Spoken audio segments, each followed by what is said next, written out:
Here's like 11-year-old Mike getting lunch laps in somebody's original Testarossa. I got 2 rides in 2 different original Testarossas, you know? Yeah, it was very special.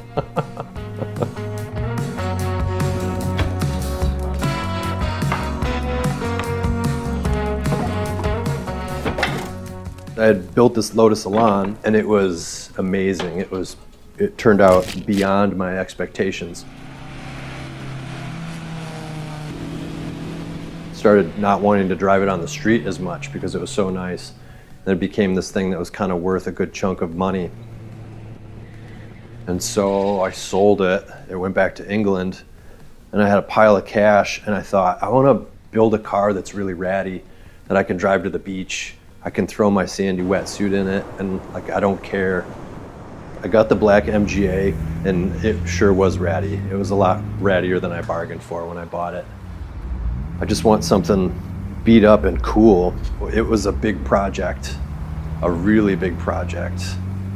And my dad just said, you could part it out or you could slowly cut out rust and patch the frame. And it became this thing where I learned to just take little bites of the problem and like work on the frame, got to be a better welder, and then went through the whole car that way, but left the body panels really beat up. And it turned out to be this really cool Wabi-Sabi, super beat up MGA car, but really down on power and fun to drive at speed, but real slow to get up to speed. So as the MGA is sitting here, I had also bought a 240Z with a 280ZX turbo motor. That was kind of a monster. And one day I had the hood open of the Z car and I just looked at the motor and I looked at the MGA and then I got out my tape measure and I measured the motor in the Z car and I measured the engine bay of the MGA and I thought, my gosh, I think you could fit a straight 6 in an MGA. But then it became this idea to build my own car. All the complaints about the MGA, many of them could be solved with a cooler drivetrain, cooler gearbox. Really wanted to keep the weight central in the car, and I didn't want the engine over the front cross member. So I cut and relieved the front cross member. That'll obviously all get welded and gusseted back up. But the motor sits, the cam cover is exactly where the valve cover of the MGA 1500 motor is. The 4-cylinder, the original motor came to about here. The Datsun 6-cylinder is about 10 inches longer. So firewalls relieved, floorboards are relieved a little bit, but not too much. The Z-Car close ratio 5-speed is actually 4 inches shorter than the MGA Moss box. So the whole package, you know, from where it originally started to the tail shaft to the gearbox is only 6 inches longer. So I originally thought I'd have to make some sort of remote shifter, but being that, you know, it would have landed about where the steering wheel is, I may just warm up and bend the shift linkage a little bit to just see how that feels before I go to any more extraordinary lengths.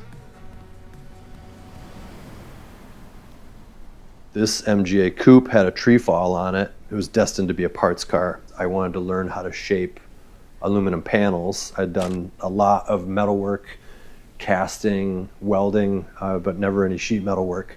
So I wanted to form my own front end because I was obsessed with, or am obsessed with, Jaguar E-Types. It's kind of like my favorite, a Jaguar E-Type Coupe Series 1. But then I started thinking like, well, if you could make an E-Type, like maybe you could make a Ferrari 500 or something. Like, is the E-Type really your favorite?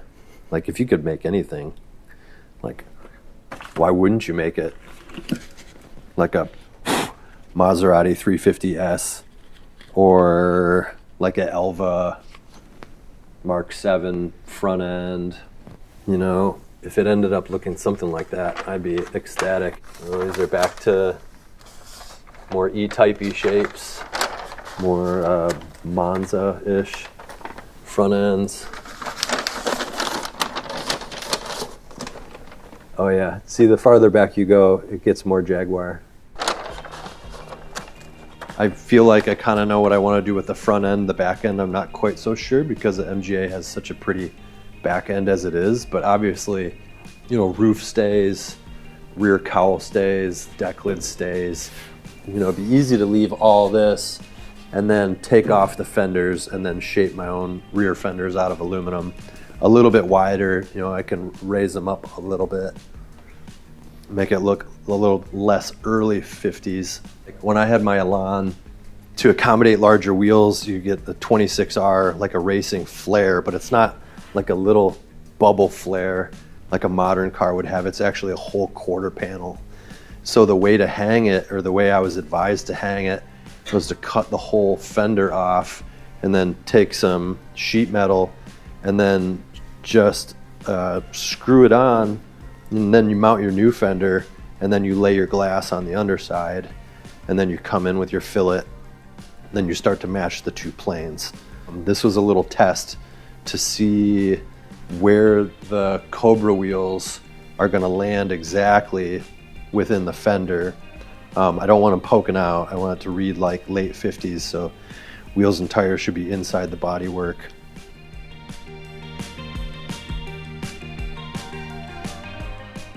It was always my thing. There was never a moment when it wasn't my thing.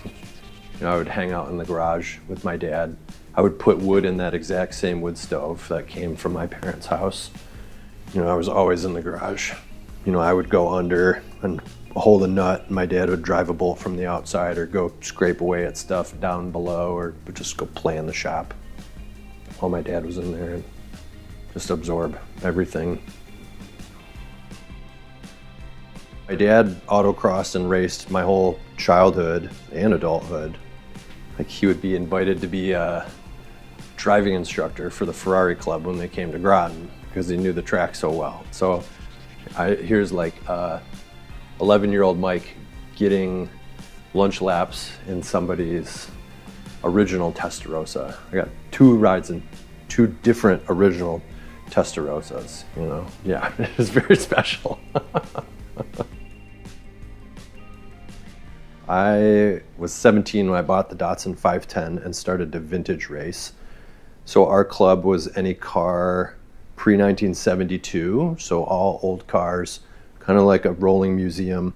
That was my start. I was in this 510 Datsun. My dad always ran a Formula car. The cool thing about a Formula car, they're like a scalpel compared to a production car. It's got suspension, but look how much it moves. You've got wings for downforce. You can literally be in the car and you can see your tires, and you can see if you're clipping the apex around a turn or not. My dad is higher up in his car. His bodywork is much lower. He can literally see his brake pads and see how much wear he has left. They're just flawless fun to drive, you know, compared to a production car. There were a lot of different chassis makers, but they all had to use the Ford 2-liter EAO, so Ford's first overhead cam motor. They all used a Hewland gearbox, and they all used the same width of wheels and tires. But beyond that, you know, you can make your own frame design. So it was a class where the cars were pretty equal, so it would show off a good driver. So I really wanted to get a Formula car so I could run in my dad's group. We'd never been in the same class together ever before. So that's kind of why I settled on the Formula Continental.